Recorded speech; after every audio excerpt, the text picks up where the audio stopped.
Hello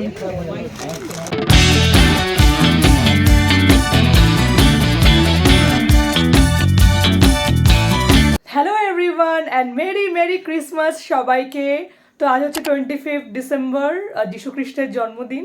তো এখন আমরা বেরাচ্ছি, আমাদের একটা গেট টুগেদার আছে আমাদের মণ্ডলীতে, তো সেখানের উদ্দেশ্যে যাবো তো বেহালাতে, তোমরা দেখতেই পাবে কোথায় যাব। তো এখন বাসছে ঠিক 1:30 আর আমাদেরকে 2:30টার মধ্যে যেতে বলেছে। তো চলো তাড়াতাড়ি করে বেরোনো যাক। তো আমি ভেবেছিলাম বেরাবো 1টা থেকে 1:15-র মধ্যে। আমি even get ready with me shoot করছিলাম, সেটাও 12টার মধ্যে কমপ্লিট করে ফেলেছিলাম। বাট ক্যাব আসতে এতটা সময় লাগলো যে 1:45 বেজে গেল আমাদের বেরাতে। আর যেহেতু লোকেশনটা 1 ঘন্টা দূর আমাদের বাড়ি থেকে, তাই আগে তো বেরাতেই হবে, না তো রাস্তায় জ্যামও পাবো। পৌঁছে গেছি আমরা লোকেশনে। এবার দিদির মেয়ে আস্তে আস্তেই আমাদের সবার হাতে 2টো করে লজেন্স দিল। আর এই যে আমাদের এটা সেট আপ, আর কি কিউট লাগছে তোমরা দেখো সাজানোটা। এখানে ব্যাকগ্রাউন্ডে সব গান বাজছে, তাই জন্য আমি এখানে ভয়েস ওভারটাই দিচ্ছি, না তো আমার কপিরাইট চলে আসবে। তো আমরা 2:45 থেকে 3:50-এর মধ্যে পৌঁছে গেছি, আর গিয়ে দেখি কেউ আসেনি, আমরাই ফার্স্ট এসছি। আর আমার কিন্তু এটাই হয়, ভাবি যে সব থেকে লেট হয়ে গেছে, আর গিয়ে দেখি সবার আগে আমিই গেছি। এবার আমাদের পাস্টার সুভাষদা ঢুকলো, আর দেখো আমি এখানে ভিডিও করছি বলে সুভাষদা কিরম পোজ দিচ্ছে।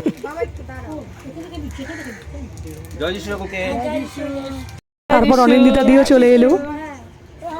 এবার এসে গেল চা, আর চাটা তো একেবারে দোকানের মতো হয়েছিল। আমরা তো 2 কাপ করে সবাই খেয়েছি। আমাদের তো মোটামুটি প্রোগ্রাম শুরু হওয়ার কথা ছিল 3টের সময়, বাট এখানে স্টার্ট হলো 4টে নাগাদ, কারণ অনেক দূর দিগান্ত থেকে মানুষজন এসছে। তোমার কাছে প্রার্থনা করি এবং স্বর্গদূতগণ তোমরা উল্লাসিত হও, তোমরা আনন্দিত করো, আনন্দ করো আমাদের সঙ্গে। প্রভু আজকের এই সুন্দর সময় যিশুর নামে প্রার্থনা করে যাই, আমেন।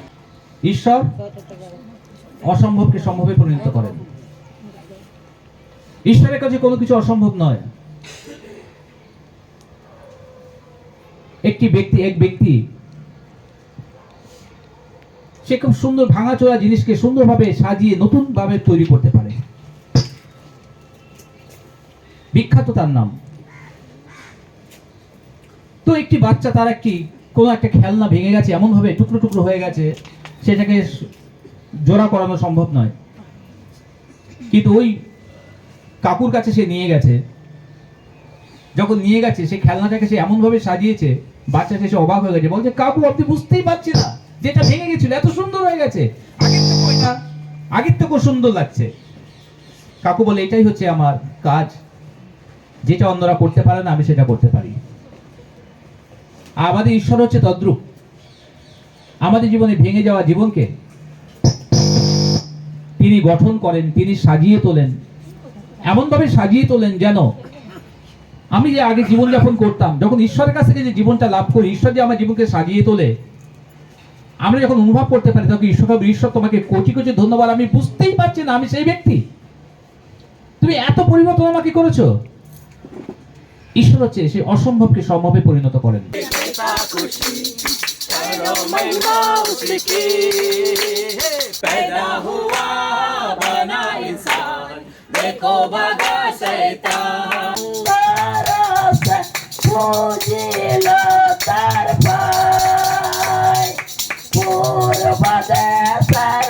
এবার তোমরা শোনো রবীন্দ্রনাথ ঠাকুর যীশু খ্রিস্টের জন্মদিন কিভাবে পালন করেছিলেন। সেই বইতে তিনি বলছেন, আজকে আমি জন্মদিন পালন করলাম যিশুর, আর এই আজকের জন্মদিন আমার জীবনে শ্রেষ্ঠ জন্মদিন পালন করা হলো। কিভাবে? যিশু বললেন আমি কোনো বড় জায়গায় যাইনি, কোনো চার্চে গিয়ে নয়, কোনো গির্জাতে গিয়ে নয়, বড় উৎসবে নয়, আমি ঘরের এক কোনায় বসলাম, এক কোনায় বসে যিশুর আরাধনায় মত্ত হলাম এবং যিশুর কাছে প্রার্থনা করলাম, আর যিশু ওখানে উপস্থিত হলেন আজকে যিশুর জন্মদিনে, আর সেই দিন আমার জীবনে শ্রেষ্ঠ দিন হয়ে উঠলো। মনে রাখি, ওখানে আলোকসজ্জা ছিল না, ওখানে বড় বড় গানের টিম ছিল না, কিন্তু রবীন্দ্রনাথ একা বসেই যিশুর উদ্দেশ্যে জন্মদিন পালন করছিল, আর প্রভুর উপস্থিতি ওখানে হয়েছিল, আর রবীন্দ্রনাথ বলছিল আজকে যিশুর উৎসব আমার জীবনের শ্রেষ্ঠ উৎসব হয়ে উঠলো, সার্থক হলো আজকের জন্মদিন আমার। যিশুর জন্ম এইভাবে লেখা আছে, যিশুর জন্মদিনে আজকে আমার পালন করা সার্থক হলো। তো আজকে আমরা জন্মদিন পালন করছি প্রভু যিশুর, সার্থক তখনই হয় যখন আমরা তার উদ্দেশ্যে কৃতজ্ঞতার সঙ্গে হৃদয় দিয়ে প্রভুকে আরাধনা করি। এবার চলে এলো বড়দিনের শো স্টপার কেক, যেটা খেতে দুর্দান্ত ছিল। এটার কাছে তো বিরিয়ানিও ফিকা পড়ে গেল। কেকটা খেয়ে আমার এত পেট ভরে গেছিল যে বিরিয়ানি আমি খুব অল্প করে খেলাম, খেতেই পাচ্ছিলাম না। গরম হাতে খেয়ে নাও। এবার শুরু হলো আমাদের ফটো সেশন এক এক করে।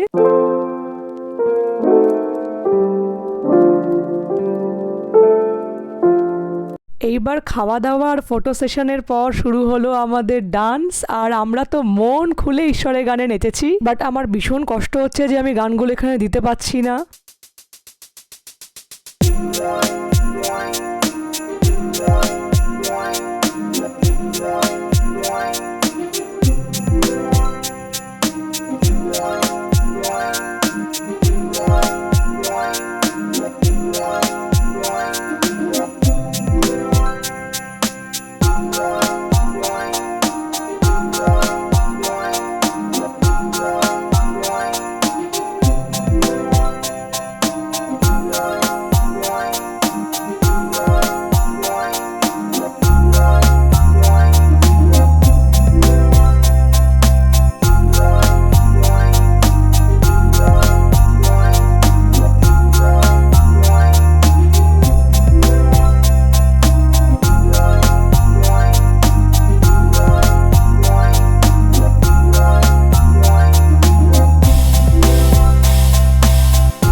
এবার লাস্টে আমরা কিন্তু পাঁচটা সুভাষদাকেও নাচিয়ে দিয়েছি। এটাই শোয়ের বেস্ট পার্ট ছিল।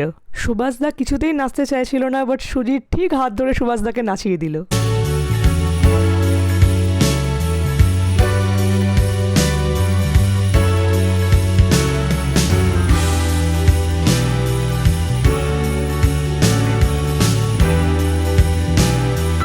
এইবার অনিন্দিতাদির রিকোয়েস্টে আমি যে গানটা এখানে নাচছি, তোমরা এটা সবাই জানো এটা কি গান, ক্রিসমাসের সব থেকে ফেমাস সং এটা। আর এখানে আমি সান্তা ক্লসের টুপি পরে নাচতে শুরু করেছি, আর আমাকে খুব বোকা বোকা লাগছে, এই জন্য আমি নাচটা আর কন্টিনিউই করলাম না।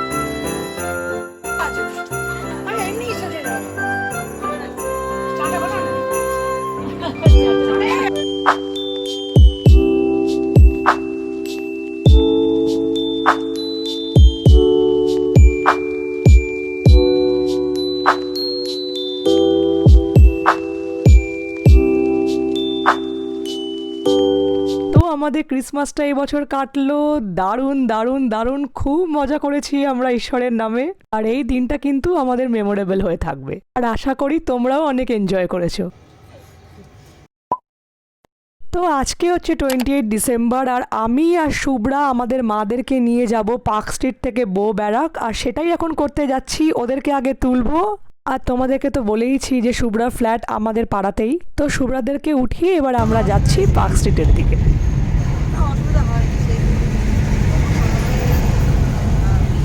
আর পার্ক স্ট্রিটে নেমে আমরা কি কি খেয়েছি সেটা নিয়ে তো একটা ভিডিও আমি অলরেডি বানিয়েছি, তোমরা দেখে নিও। আর আমরা কিন্তু সেদিনকে খুব একটা ভিডিও একসাথে করিনি, কারণ আমরা মোমেন্টটাকে এনজয় করতেই বিজি ছিলাম। তো পার্ক স্ট্রিটে গিয়ে আমরা কয়েকটা ভিডিও করেছি আর কিছু পিকচার্স তুলেছিলাম। এবার আমরা এখান থেকে ক্যাব নিয়ে চলে গেলাম বো ব্যারাকসে, আর বো ব্যারাকসে আমি যাচ্ছি ফার্স্ট টাইম।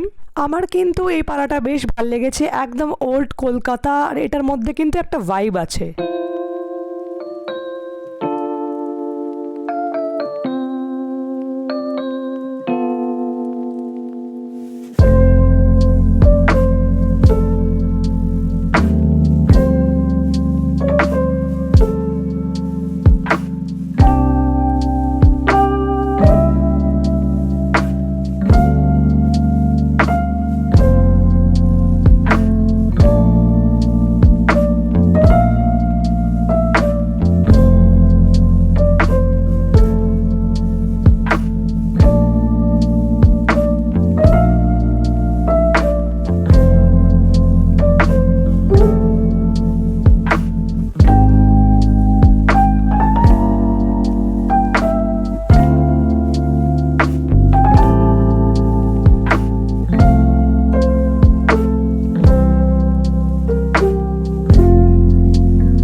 জেন বড়ুয়া, এটা একটা বেকারি, অনেক ফেমাস, নাম শুনেছি।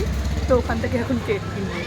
তো জেন বড়ুয়াতে গিয়ে আমি কিনলাম একটা প্লাম কেক, আর একটু পরে তোমাদেরকে ওটা রিভিউ দিচ্ছি যেটা কেমন খেতে ছিল।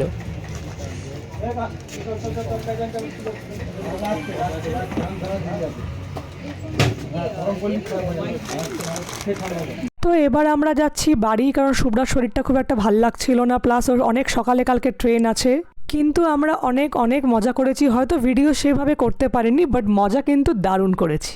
এইবার তোমাদেরকে দেখিয়ে দিই আমার ক্রিসমাস ট্রিটা। আর এটার কথাই তোমাদেরকে বলেছিলাম যে 3টে যে লেয়ারে যে ঝালরটা কিনেছি এটারই আমার মিসিং ছিল, এগুলোই আমি নতুন করে সাজিয়েছি। আর কিছু বরফের এফেক্টসের ইচ্ছা ছিল, বাট সেটা হয়ে ওঠেনি, কারণ আমি কোনো জায়গায় ফোম খুঁজেই পেলাম না। বাট স্টিল ক্রিসমাস ট্রিটা কিন্তু কিউট লাগছে দেখতে। এবার তোমাদের কাছে করি জেন বড়ুয়ার যে প্লাম কেকটা এনেছিলাম সেটা রিভিউ। এই যে পুচকি কেকটা তোমরা দেখছো, এটা আমাদের পাড়ার এক বেকারি স্টল থেকে নিয়েছিলাম। এবার চলো দুটো রিভিউই করি। জেন বড়ুয়ার প্লাম কেকটা আমার দারুণ লেগেছে খেতে। ছানার কেকটাও ট্রাই করার ইচ্ছা ছিল, বাট ওটা সেনকে সোল্ড আউট হয়ে গেছিল। পুরো একদম ড্রাই ফ্রুটসে ভরা। আর এই যেটা আমি পাড়া থেকে এনেছি, এই কেকটা কিন্তু খুব নর্মাল খেতে, যে কোনো 10 টাকার যে কেকগুলো পাওয়া যায় ব্রিটানিয়ার, ওরকমই টেস্ট। তো আজকের ক্রিসমাস ব্লগটা এখানেই শেষ করছি। আশা করি তোমরা অনেক এনজয় করেছো। ভিডিওটা ভালো লাগলে লাইক করো, আর আমার চ্যানেলকে কিন্তু সাবস্ক্রাইব করতে হবে। টাটা।